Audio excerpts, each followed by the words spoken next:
The Senate chamber was filled with a quiet tension, the kind that comes before something important. It wasn't just another hearing. The topic education reform had pulled in a full house. Politicians, education experts, reporters, students, and citizens from across the country were tuned in. The event was being broadcast live. Across America, living rooms, classrooms, and newsrooms were watching. At the center of it all sat Senator John Kennedy. He looked calm, dressed in a gray suit with a red tie. He sat with a paper notepad and a pen in hand. His silver hair was a little messy, but his eyes were sharp. Many underestimated him. He didn't speak with the polished tone of a career diplomat. Instead, he used simple words, Southern charm, and real-life stories that hit home with ordinary people. As the cameras turned toward him, he cleared his throat and began speaking.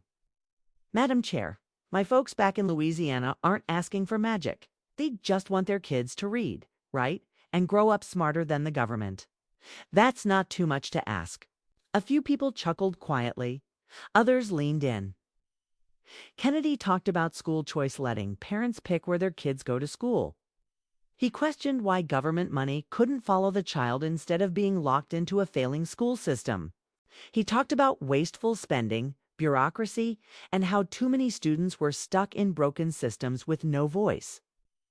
Throwing money at the problem won't fix it, he said firmly. Efficiency matters. Accountability matters. And if that offends someone, I'm okay with it. On the other side of the room, Representative Alexandria Ocasio-Cortez, AOC, sat still. Her expression didn't change, but her fingers tapped the desk. She had come prepared. Her aides had given her stacks of data. Her team had drafted sharp talking points. Her social media manager was in the gallery, already planning what sound bites to clip. She knew Kennedy's words would appeal to conservative voters, but she believed they were dangerous. She believed that cutting budgets and promoting school choice would hurt children in poor neighborhoods, kids who didn't have options. The camera panned toward her. She gave a tight smile. Her black hair was tied up high, her makeup simple but sharp. She looked ready, more like a prosecutor than a congresswoman. The moderator thanked Senator Kennedy and asked if any representatives wanted to respond. Oaks slowly stood. There was a small pause. Viewers at home could feel it like the wind before a storm. Kennedy leaned back in his chair, arms crossed, face unreadable. As AOC adjusted the microphone, the chamber seemed to hold its breath. Across the country, people watching on YouTube and cable news began typing into live chats. It's happening. Here comes AOC versus Kennedy. She's going to bury him. AOC spoke slowly at first, thanking the panel. Then her tone shifted. She started talking about equity, education gaps, and the need for fully funded public schools. But there was something else in her voice, an edge. She didn't say Kennedy's name directly at first, but everyone knew who she was referring to. We've heard arguments today that sound more like they came from a front porch in the 1950s than from a modern education plan, she said. A few people laughed. The jab was clear. Kennedy raised an eyebrow, but said nothing. AOC continued. Children in underfunded schools don't need clever stories. They need teachers who are paid, books that aren't falling apart, and classrooms that aren't overcrowded. Real solutions. Not old ideas wrapped in Southern charm. In the crowd, one of Kennedy's aides looked concerned, but the senator remained still, his eyes fixed on AOC. Online, the video feed was going viral. Twitter hashtags were already trending. Hashtag AOCVS Kennedy, hashtag education battle, hashtag Senate showdown. She turned fully toward Kennedy now. I understand some people here prefer to speak in riddles and jokes, she said, voice rising. But this isn't stand-up comedy. This is policy. This is the future of millions of students. The room was quiet again. Kennedy sat forward, his fingers tapping the desk once. But he didn't respond, not yet. AOC supporters in the gallery smiled. The moment had been strong. Her delivery was bold, clear, confident. But there was something in the room now that felt strange. Not just tension, but expectation. People weren't asking whether Kennedy would respond. They were wondering how hard he'd hit back. One reporter whispered to another, "He's waiting." That wasn't his final word. In a quiet corner of a New York newsroom, journalist Maya Torres leaned forward in her chair. She could feel it. This was more than a debate. It was a spark. And something bigger was coming. Senator Kennedy slowly stood up from his chair.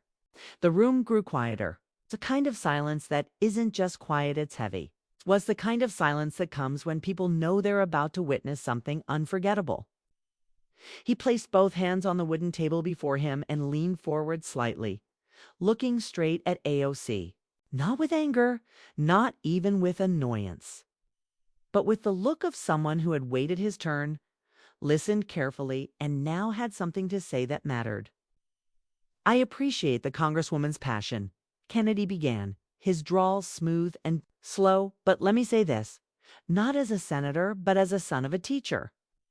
A product of public schools and someone who grew up dirt poor."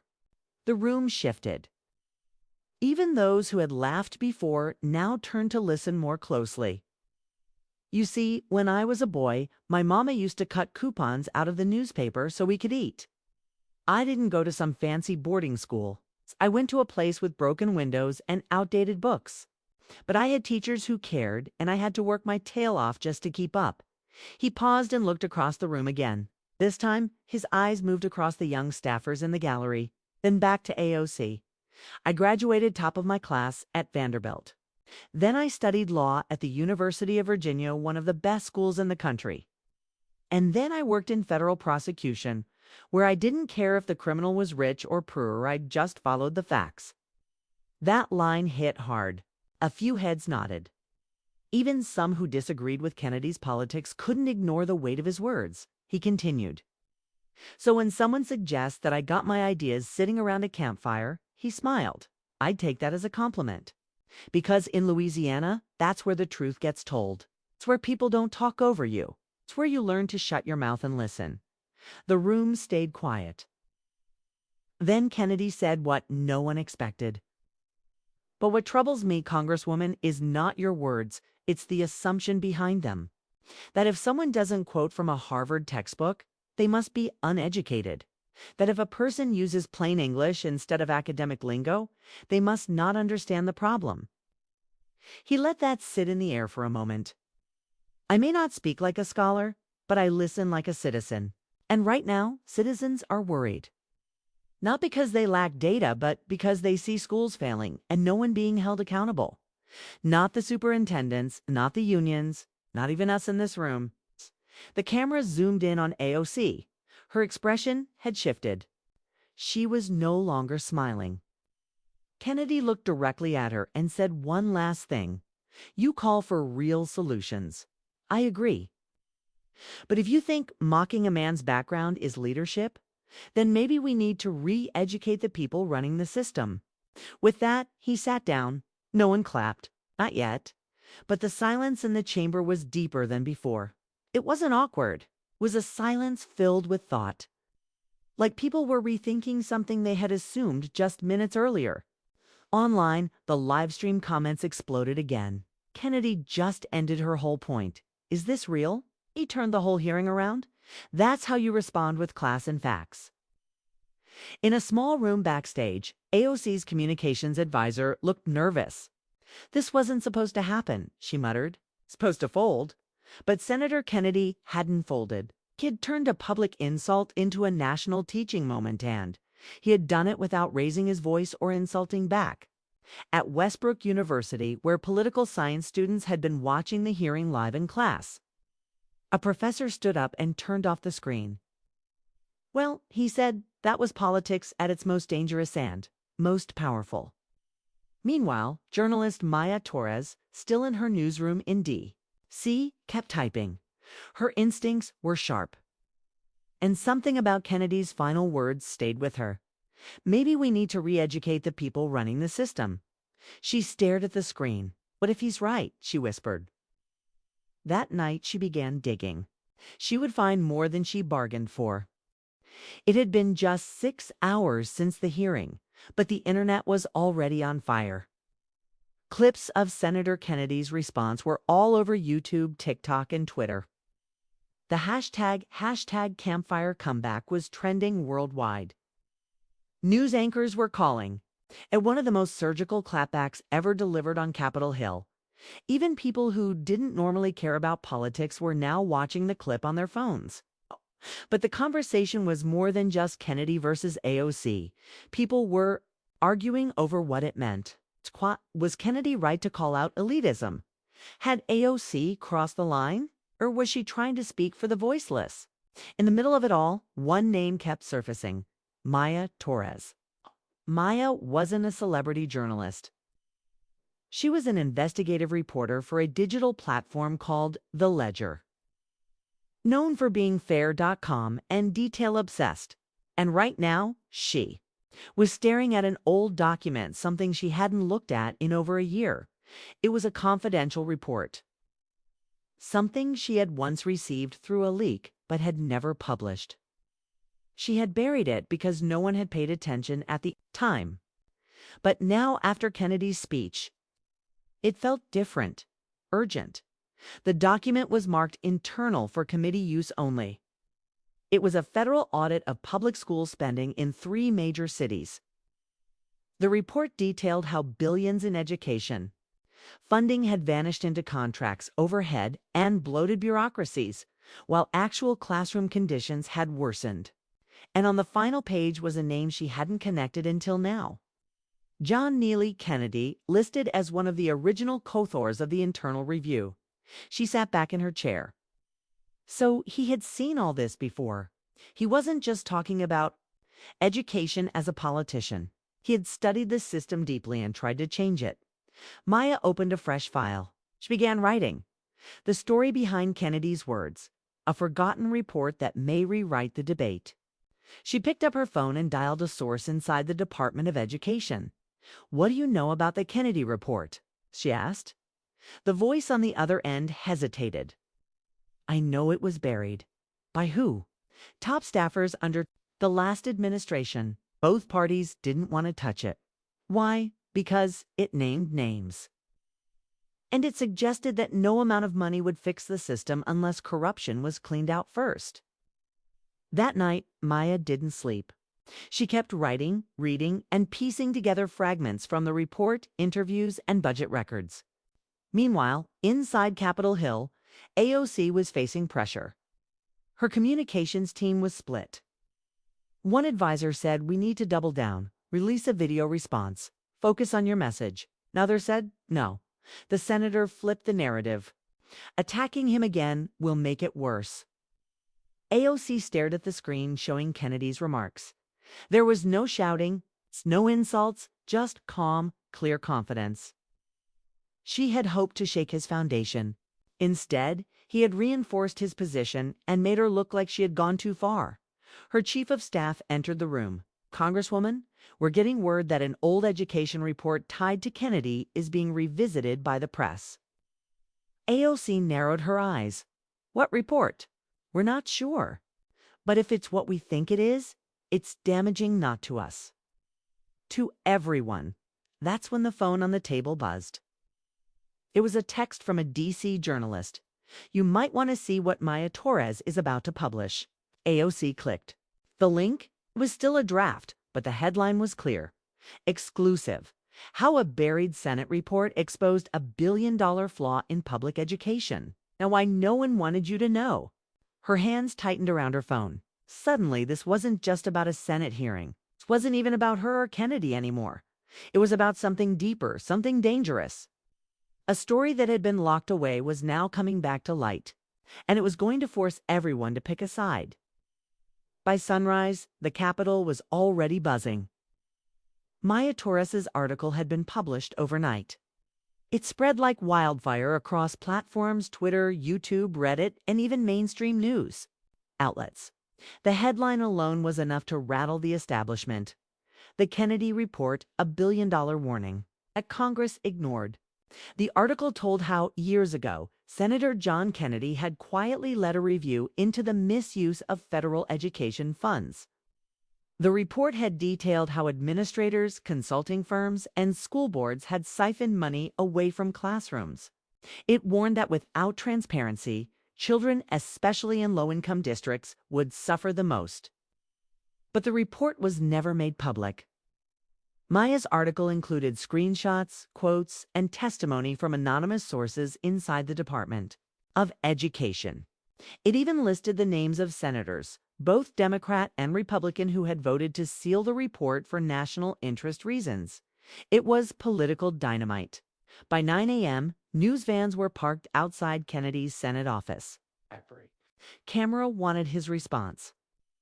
Inside, Kennedy was sipping black coffee at his desk. He wasn't panicking. In fact, he looked calm. When his chief of staff handed him a printout of Maya's article, Kennedy read it quietly, then looked up and said, "She did her homework." "Sir, this could explode," the aide said. "They'll say you hid this." Kennedy shook his head. "I didn't bury that report. The committee did. I was one vote. The others didn't want the fire." "Do we respond?" Kennedy nodded.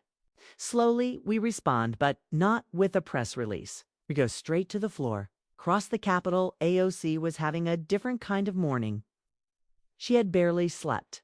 Her phone hadn't stopped buzzing since 5 a.m. Staff, donors, activists, everyone wanted to know the same thing. Did you know about this report? She hadn't, but it didn't matter. The optics were awful. Just 24 hours ago, she had mocked Kennedy for being outdated and out of touch. Now, the public was seeing him as the one politician who had warned the man had been ignored. AOC stood by her belief in public education. But she also knew this moment was slipping out of her control. She called an emergency staff meeting. "I'm not losing this narrative," she said, pacing. "We fight back." But smartly, her media director spoke up. "You have a live interview scheduled with PBS at noon. It's the perfect platform to address it." Soundbites. AOX said firmly, "I'll speak as a lawmaker, not as a fighter." But even as she prepared her talking points, new questions were rising. Why was the report buried? Who benefited? And most dangerously, why was it being leaked now? Back in the press room, Maya Torres stared at her email. A new message had come in. Subject: "You missed something." Attached was a single image. A screenshot of a meeting log and off-the-record meeting at a D.C. hotel 5 years ago. The names listed included a former education lobbyist, 2 senators, and someone from the Department of Justice. At the bottom was a handwritten note. They were told to kill the report. Check who was funding the charter school contracts. Maya leaned back in her chair. The story was bigger than Kennedy. Bigger than AOC. This wasn't just about education anymore. This was a cover-up, and it had touched every corner of Washington.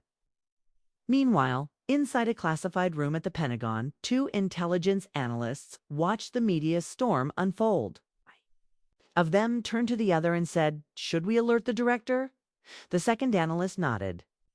"Yeah, because if Maya digs any deeper, she's going to find the connection to the Ukraine contractor audits. And then this whole thing goes international." Suddenly, what started as a fiery exchange in a Senate hearing is about to uncover something global. Again, no one, not Kennedy, not AOC, not even the journalists, was ready for what would happen next. A storm was coming to Washington, and by now everyone knew it. Senator John Kennedy walked calmly through the Capitol halls, but behind his slow steps there was pressure building. The story had grown far beyond him or AOC. The leaked education report, buried for years, had now connected with something much bigger. That morning, Kennedy received a call from a restricted number. A low voice spoke on the other end. "Senator, this is from someone inside. There's another report connected to Ukraine funding and school contracts. It ties back to that same 2019 meeting. Maya Torres is close to finding it." Kennedy didn't speak for several seconds. Then he asked just one thing. "Is it still classified?" "Yes, sir." but parts have been passed through an NGO review channel. She gets those documents, this goes global. Kennedy hung up, placed the phone down slowly, and stared out the window. His mind raced not with fear, but strategy. If Maya found what he suspected, it would blow apart not just the education system, but national security circles. The 2019 report wasn't only about school spending. It hinted at foreign contractors, NGO money laundering, and improper defense. Grants disguised as aid. That came out, it wouldn't just embarrass Congress. It could trigger international inquiries. Meanwhile, Maya Torres sat in a small cafe hidden in a corner booth, her laptop glowing. The person across from her, a middle-aged man in a faded trench coat, pushed a flash drive across the table. "You didn't get this from me?" he said. "What's on it?" She whispered. "Emails?" From a private firm based in Warsaw. They were paid to run school construction projects in conflict zones, but the money never reached the ground. The firm tied to a Ukrainian politician. And guess who approved the oversight budget? He slid a folded paper to her, a copy of a Senate subcommittee signature sheet. Right there, in bold font, Senator Adam Schiff. And beside his name, 3 education tech contractors who had donated to both parties. Maya's fingers trembled slightly as she held the drive. This was it. This was no longer just a domestic education scandal. This was a pipeline of USAID funds, pushed through educational NGOs tied to foreign business interests. She returned to her office and began drafting the next headline, exposed how U.S. education budgets were used as shell companies for foreign aid laundering, with Senate sign-off. But before she could publish, her editor stormed in. "We just got a call from a federal liaison. They asked us to pause the next report. National security concerns. They're watching us now." Maya closed her laptop slowly. "Let them watch," she whispered. Across the Capitol, AOC prepared to go live on PBS. In her dressing room, her staff paced nervously. She had memorized her notes, ready to address her earlier remarks and shift focus to policy reform. But a message arrived on her private phone, unknown number, no name. It's just one text. "They're coming for all of you next." The Kennedy report was just the front door. She showed it to her aide. Who would send this? Her aide didn't answer. Instead, she turned on the TV in the corner. A breaking news alert flashed across the screen. Senate investigation. Launched into improper use of education funds in Ukraine contracts, the anchor continued. Sources say both Democratic and Republican senators may be implicated. The investigation is linked to a previously classified education review, now leaked and traced to a larger international aid scandal. AOC sat down slowly. It was happening. This wasn't about politics anymore. This was about survival for both parties. The floor under D.C. was beginning to crack. Inside a private security office near Foggy Bottom, 2 men in suits watched Maya's name scroll across the surveillance monitor. One spoke quietly. "If she releases that next file, everything changes." The other didn't look away from the screen. It already has. By mid-afternoon, the Capitol felt more like a pressure cooker than the seat of democracy. Behind closed doors, staffers were shredding papers, locking drawers, and whispering in secure rooms. It wasn't just about PR anymore. The Kennedy report had cracked something open, and now every senator, lobbyist, and agency official tied to education or Ukraine aid was under scrutiny. Cameras outside swirled like sharks sensing blood. Inside her office, AOC stared at her tablet. She wasn't reading the news. She was re-watching a 10-second video clip.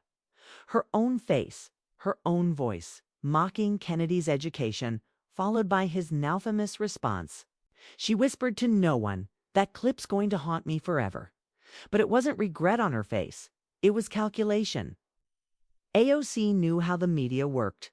When the tide shifts, you either swim with it or drown under it. She stood up and told her aide, "Call CNN. I want an exclusive live tonight." The aide blinked. Tonight, the hearing just reopened. Exactly. If I don't get ahead of this, they'll bury me with it. As the aide ran off, AOC walked to the window. Below, protesters had gathered. Some were waving signs about public schools, others were shouting slogans against corruption. But one sign caught her eye. It read, "They lied to us while our kids got left behind." It shook her. Across town, Senator Kennedy was already preparing for the reopened hearing. He wasn't alone now. Several senators who had once distanced themselves from him were asking for guidance. Some wanted protection. Others just wanted to avoid getting caught. His chief of staff entered with a thick folder. "Senator, we have something. Maya Torres just published the emails. The Ukraine education contractors. It's real. They faked the spending, built nothing. And DOJ oversight was bypassed."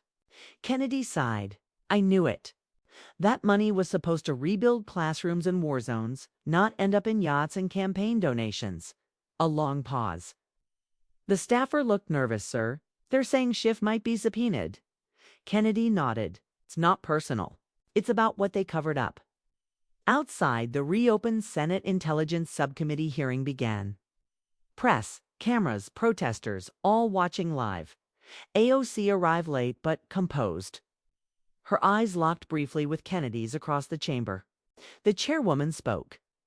"This emergency session is called to address the leaked Kennedy education report and the Ukraine contractor investigation. All involved parties will testify under oath." Kennedy was first to speak. He didn't raise his voice. He didn't blame anyone by name.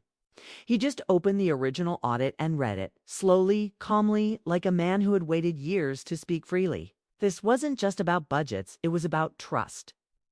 "We told Americans we were investing in children. Instead, that money was routed to shell firms, hidden by bureaucracy, and approved by our own signatures."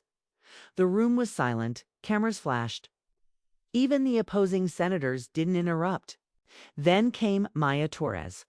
She entered as a civilian witness. Her reporting had forced this hearing, and now she was being asked to speak. "I have 3 sources from inside the Department of Education. All confirm the same story," she said. The report was suppressed after warnings from 2 defense contractors. They feared public outrage if voters learned education and security budgets were being mixed. She handed over emails, financial spreadsheets, travelogues from Ukrainian consulting firms that led back to American donors. It wasn't just scandal. It was treason by bureaucracy. Finally, the chairwoman looked to AOC. "Congresswoman Ocasio-Cortez, you've been at the center of this debate. Would you like to speak?" The chamber held its breath. AOC stood slowly. Her voice was steady but softer than usual. "I came here yesterday ready to win a debate," she said. "But I didn't." "No, then what I know now. I stand by my passion, but not my pride. I failed to ask the deeper questions. I attacked someone I disagreed with, instead of checking the system we both serve." She paused. "And I think the American people deserve every answer from every one of us." The room erupted in gasps. Even Kennedy looked surprised. Outside, the media exploded. AOC admits mistake. Calls for bipartisan transparency. Kennedy vindicated an education scandal. Torres named Journalist of the Year by Media Ethics Board, but deep in a Pentagon sublevel. A quiet alert was flashing on a private terminal. A flagged memo showed new links between education grants and a second foreign entity, not Ukraine, but Qatar. One analyst turned to another. This isn't over. And it wasn't. The final blow hadn't landed yet, but the truth was no longer hidden. This ending delivers a cinematic, realistic, and emotionally intense conclusion, pulling together political confrontation, media fallout, and deeper secrets, just like a true investigative special on CNN or Al Jazeera. Language remains simple. English, approximately 800 words. The sun was setting over Washington, but the city wasn't slowing down. It was burning with questions, with headlines, and with a growing sense that everything had changed. Outside the Capitol, reporters shouted through microphones. Crowds held signs. Helicopters circled above like vultures. And on every screen, in every newsroom, the same face kept appearing. Senator John Kennedy.com, steady, unexpected. The man who had been mocked 48 hours earlier was now being described with words like whistleblower, patriot, even icon. Across town, in a quiet office, AOC sat alone. No cameras, no staff, no script. She had just left the final committee meeting of the day. It had been tense, emotional, and historic. Senators from both sides had signed on to declassify the remaining sections of the Kennedy report. The chamber had voted unanimously to begin a full public inquiry into foreign influence over U.S. education contracts, a first in modern history. And AOC, she had supported it, not because she had been forced to, but because she had realized something painful and real. This wasn't about political wins anymore. It was about what had been hidden. Scrolled her phone, watching reactions. Pour in. Some criticized her for the initial insult. Others praised her humility in admitting the mistake. But most simply asked the question, echoing across America, how many more secrets like this are buried beneath the surface? Meanwhile, Senator Kennedy returned to his home in Louisiana that night. No red carpets, no fanfare, just quiet. He sat on the porch with a cup of tea in one hand, watching the swamp breathe in the moonlight. His wife joined him, a soft smile on her face. "You did good, John," she said. "I didn't do anything special," he replied. "You told the truth? That's special enough now." Back in D.C., Maya Torres sat in the WNN studio under hot lights. She had been invited as a guest on prime time for the first time in her career. The host leaned forward. "Maya, your article exposed one of the most dangerous cover-ups of the decade. What happens next?" She didn't smile. "I think what happens next," Maya said, "depends on whether the system learns from this or silences the next whistleblower faster." Her words were clipped and clear. Not dramatic, just honest. Later that night, a new document landed in Maya's encrypted inbox. It had no name, no return address, just a subject line. Phase 2. The Saudi file. Maya leaned back in her chair. It wasn't over, not by a long shot.